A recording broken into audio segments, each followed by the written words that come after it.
I think you could create a space. You did. देश में जिस तरह का माहौल बनाया गया है, बना हुआ है, ऐसे वक्त में इस तरह का एक और बिल ला करके उस खाई को और बढ़ाने की कोशिश करना, ये कहीं से भी ना तो प्रासंगिक है और ना तो जरूरी है। देखिए, हंस रहे गरीब आदमी को, गरीब पे हंसते हैं ऐसे सर। ये घर घर के नाम पे चोरी करना चाहते हैं। दिल्ली की सरकार हर चीज में चोरी करके धांधलेबाजी से गरीब का अनाज चोरी करने का एक नया प्रयोग। ये थे संसद में आज के हाइलाइट्स। नमस्ते, मैं हूं हिमांशु। असली पिक्चर क्या थी, बिना देर किए चलिए शुरू करते हैं।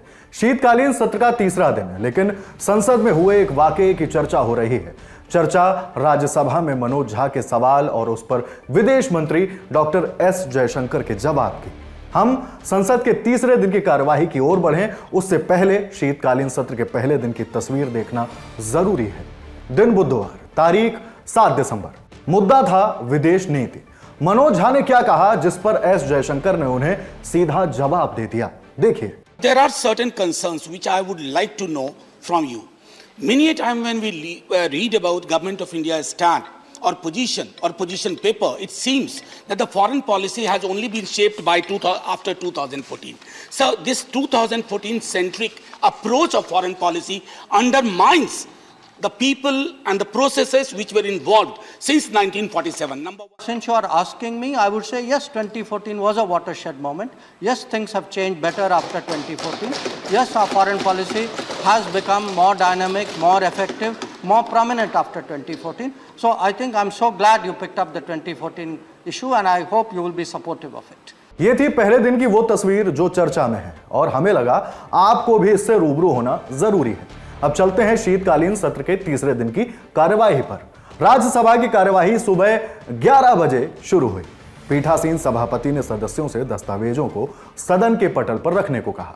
इसके बाद शुरू हुआ शून्यकाल। आरएलडी सांसद जयंत चौधरी ने जैसे ही लखीमपुर खीरी में किसानों की हत्या के मामले का जिक्र छेड़ा, राज्यसभा में हंगामा शुरू हो गया। बहुत भारी मन से और मजबूरी में इस विषय को यहाँ सदन में रख रहा हूँ। मैं जिक्र कर रहा हूं 3 अक्टूबर 2021 का, जहां उत्तर प्रदेश के लखीमपुर में तिकनिया में आंदोलनकारियों पे पीछे से एक गाड़ी आती है और उन्हें रौंद के चली जाती है। ये ऐसी घटना है जिसे लखीमपुर नरसंहार से के नाम से पूरे देश में जिसकी चर्चा बनी और देश के किसानों को इस घटना ने झकझोर करके रख दिया। गौर करने की बात यह है कि 1 दिसंबर 2022 अभी जो शीतकालीन सत्र विधानसभा में चला है, हमारे ही दल के विधानमंडल नेता विधायक श्री राजपाल बालियान जी ने हंगामे के बीच पीठासीन सभापति जगदीप धनखड़ ने सदस्यों से शांत रहने की अपील की। हंगामा शांत हुआ, जिसके बाद जयंत चौधरी ने क्या कहा वह भी सुनिए। कोई भी बात असंसदीय में नहीं करूंगा तो आपका अधिकार बनता है। अतारांकित प्रश्न मुख्यमंत्री जी से पूछा गया और ये पूछा गया कि क्या जो घायल किसान हैं उनको सरकार की तरफ से कोई सरकारी मुआवजा मिला है?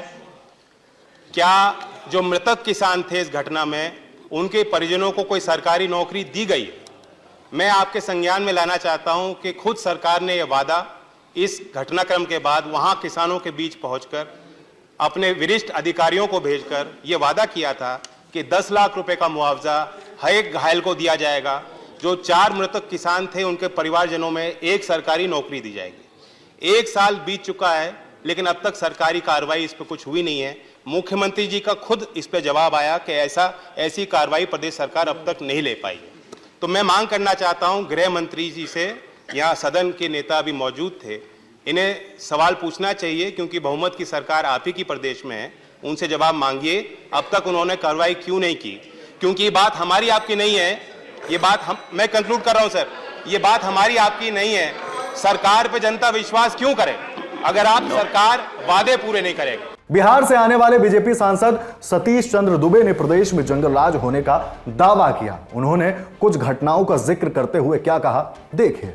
पश्चिमी चंपारण नरकटियागंज के अपराधियों के द्वारा नगर परिषद के सभापति प्रत्याशी राजेश श्रीवास्तव की गोली मारकर हत्या कर दी गई। अगले दिन एक होटल संचालक बेतिया के सूरज बैठा की हत्या जिले में हो गई। 7 दिसंबर को दिन दहाड़े एसबीआई बैंक को लूट हो गई। भागलपुर में सरेआम महिलाओं को टांगी के से काट काट के, कुल्हाड़ी से काट काट के मार दिया गया। आज जंगल राज पार्ट 2 पे बिहार चल पड़ा है। अतः आपसे आग्रह करना चाहता हूं कि मैं सत्याग्रह की धरती चंपारण से आता हूं और उस पवित्र धरती को बिहार की महागठबंधन की सरकार आज जो कलंकित करने की काम कर रही है, इससे बड़ा दुर्भाग्य कुछ नहीं हो सकता है। बिहार की सरकार हमारी बातें सुनेगी नहीं और इस सदन में बात रखेंगे नहीं, तो आखिर कहां रखेंगे? मैं आपसे निवेदन करता हूं कि इस पे पहल करके इस समस्या का निदान किया जाए। अब बारी राज्यसभा में हुए प्रश्नकाल की। भारत और चीन के बीच व्यापार को लेकर बीजेडी सांसद डॉक्टर सस्मित पात्रा ने सवाल पूछा। इसके जवाब में केंद्रीय मंत्री पीयूष गोयल ने बताया, सरकार ने मेक इन इंडिया पहल पर ध्यान दिया है। 2003-04 में चीन के साथ व्यापार घाटा $1 अरब का था, जो 2013-14 में बढ़कर $36 अरब का हो गया। इन 10 वर्षों में देश में घटिया स्तर के सामान का आयात करने का भारत बड़ा बाजार बन गया। 2003-04 में चीन से $4 अरब का सामान आयात किया गया था, जो 2013-14 में $51 अरब तक पहुंचा। उन्होंने चीन के साथ व्यापार घाटा बढ़ाने के लिए यूपीए सरकार को जिम्मेदार ठहराया। राज्यसभा में प्रश्नकाल के बीच आम आदमी पार्टी के सांसद संजय सिंह ने ऐसा क्या कहा कि केंद्रीय मंत्री पीयूष गोयल ने नाराजगी दिखाते हुए कह दिया कि ये चोरी करना चाहते हैं। मान्यवर, मैं माननीय मंत्री जी से बड़ी विनम्रता पूर्वक आपके माध्यम से पूछना चाहता हूं, भारत की राशन वितरण प्रणाली मजबूत होनी चाहिए, ये हम सारे लोग इस बात पे सहमत होंगे। लेकिन इसके साथ साथ हमारी राजनीतिक मत भिन्नता हो सकती है मान्यवर, लेकिन राशन वितरण प्रणाली में राशन के दुकानदार कितनी गड़बड़ी करते हैं, इस सदन का हर नेता इस बात को जानता है। क्वेश्चन मैं इसी पे आ रहा हूं सर। पूछिए। मैं बड़ी विनम्रता पूर्वक माननीय मंत्री जी से पूछना चाहता हूं कि दिल्ली के मुख्यमंत्री ने घर घर राशन पहुंचाने की योजना अरविंद केजरीवाल जी ने बनाई, जिससे कि राशन वितरण, देखिए हंस रहे हैं गरीब आदमी को, गरीब पे हंसते हैं ऐसे सर। ये सब जानते हैं कि राशन वितरण प्रणाली में धांधली होती है। मान्यवर, घर घर राशन पहुंचाने की योजना को आप मंजूरी क्यों नहीं देना चाहते? इसको आज सदन में स्पष्ट कीजिए। Good question. योगा को आप मंजूरी नहीं देते, राशन पे आप मंजूरी नहीं देते, अब चाहते क्या है? गरीब को राशन क्यों नहीं देना चाहते? माननीय अध्यक्ष महोदय, मैं भी बड़ी विनम्रता से बताना चाहूंगा कि देश में कानून व्यवस्था है कि आप दोनों विनम्रता का प्रदर्शन कर रहे हैं। बड़ी विनम्रता से आपके समक्ष रखना चाहूंगा कि देश में कानून है, कानून व्यवस्था से देश चलता है और कानून ने प्रावधान ऐसे बनाए हैं जिससे कोई भी राज्य सरकार अगर धांधलेबाजी करना चाहे तो उसको रोका जा सके, और यही दिल्ली की स्कीम कोर्ट द्वारा नामंजूर करी गई है। सरकार, एक मिनट सर, इसके बारे में थोड़ा विस्तार से, क्योंकि इनको गलत फहमियां ठीक करने की आवश्यकता है।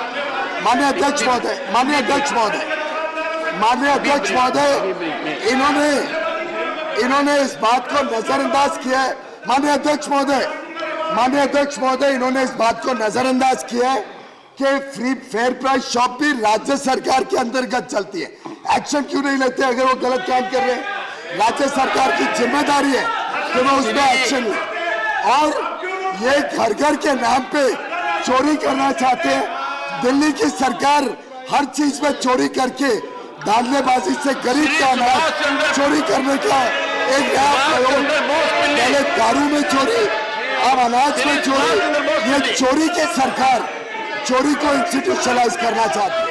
कुछ और सवाल जवाब और इसके साथ ही राज्यसभा की कार्यवाही को दोपहर 2:30 बजे तक के लिए स्थगित कर दिया गया। राज्यसभा की कार्यवाही जब फिर से शुरू हुई तो प्राइवेट मेंबर्स लेजिस्लेटिव बिजनेस के दौरान किरोड़ी लाल मीणा ने uniform civil code in India bill 2020 यानी भारत में समान आचार संहिता बिल 2020 राज्यसभा में पेश कर दिया।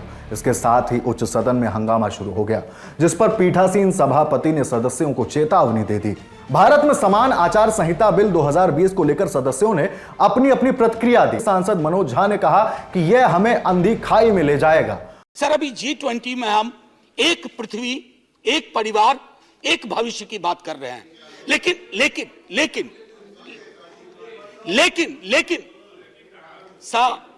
सर मैं पेन के लिए नहीं देने के लिए खड़ा हुआ हूं। मैं माननीय सभापति महोदय जी के मैं ये कह रहा हूं सर कि उसके लिए आवश्यक है कि दुनिया को की दीवारें गिराने के लिए अपने घर की दीवारों को भी गिराना होगा। दीवारें बढ़ी हैं, कोई माने या ना माने, लोगों के बीच में अविश्वास बढ़ा है, गांव बट गए हैं, शहर बट गए, छोड़िए मेरा और आपका परिवार बट गया।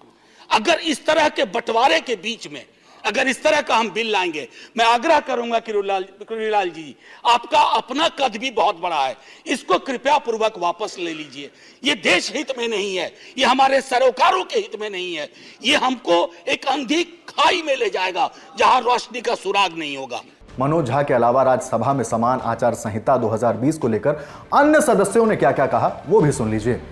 मेरा पहला ऐतराज तो ये है कि ये जो बिल जिस पर हम लोग ऐतराज कर रहे हैं, ये बेसिकली संविधान के ही खिलाफ है, संविधान की कुछ धाराओं के खिलाफ।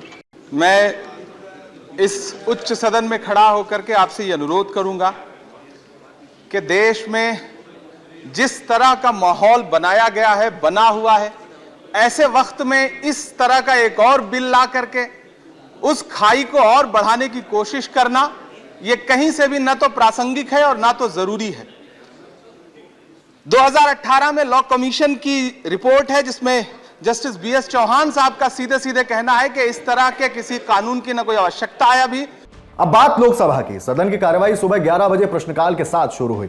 सतना से बीजेपी सांसद गणेश सिंह ने एमबीबीएस की सीटों को लेकर सवाल पूछा। इस पर स्वास्थ्य एवं परिवार कल्याण मंत्री डॉक्टर मनसुख मंडाविया ने क्या बताया, सुनिए। अध्यक्ष महोदय, देश के स्टूडेंट को देश में ही एमबीबीएस एजुकेशन लेने का अवसर मिले, उसके लिए 2014 से लगातार प्रयास हो रहा है ताकि देश के युवा हमारे विद्यार्थियों को विदेश में जाके पढ़ने की नौबत ना आए। और इसलिए भारत सरकार ने मेडिकल कॉलेज की सीट भी बढ़ाई है, कॉलेज भी बढ़ाई है। और देश में 2014 में हमारे पास जो कॉलेज थी उसमें बढ़ा के आज वो डबल की ओर पहुंच गई है। जो पहले जो सीट थी उसमें भी बढ़ोतरी हुई है। एमबीबीएस की 2014 में 44,000 सीट थी, वो बढ़ा के आज 96,000 यानी कि 1 लाख तक आने आई है। और आने वाले दिनों में सीट बढ़ाने के लिए हम कार्य कर रहे हैं। दूसरा, पीजी सीट, क्योंकि एमबीबीएस होने के बाद उसको पीजी करने का अवसर मिले, उसके लिए 2014 में 32,000 सीट थी, उससे बढ़ा के आज 64,000 यानी कि 105% की बढ़ोतरी की गई है। जैसे जैसे मेडिकल कॉलेज में इंफ्रास्ट्रक्चर डेवलपमेंट होता है और इंफ्रास्ट्रक्चर डेवलपमेंट होने के बाद वहाँ फैकल्टी हो, पेशेंट हो और इंफ्रास्ट्रक्चर हो, उसके आधार पर वो रिकमेंडेशन करते हैं और भारत सरकार उसको सीट बढ़ाने की अप्रूवल देती है। सतना मेडिकल कॉलेज में भी सीट बढ़ाने के लिए जो रूल्स रेगुलेशन के मुताबिक जो वहाँ व्यवस्था और इंफ्रास्ट्रक्चर होगा तो हम अवश्य सीट बढ़ाने की अनुमति देंगे।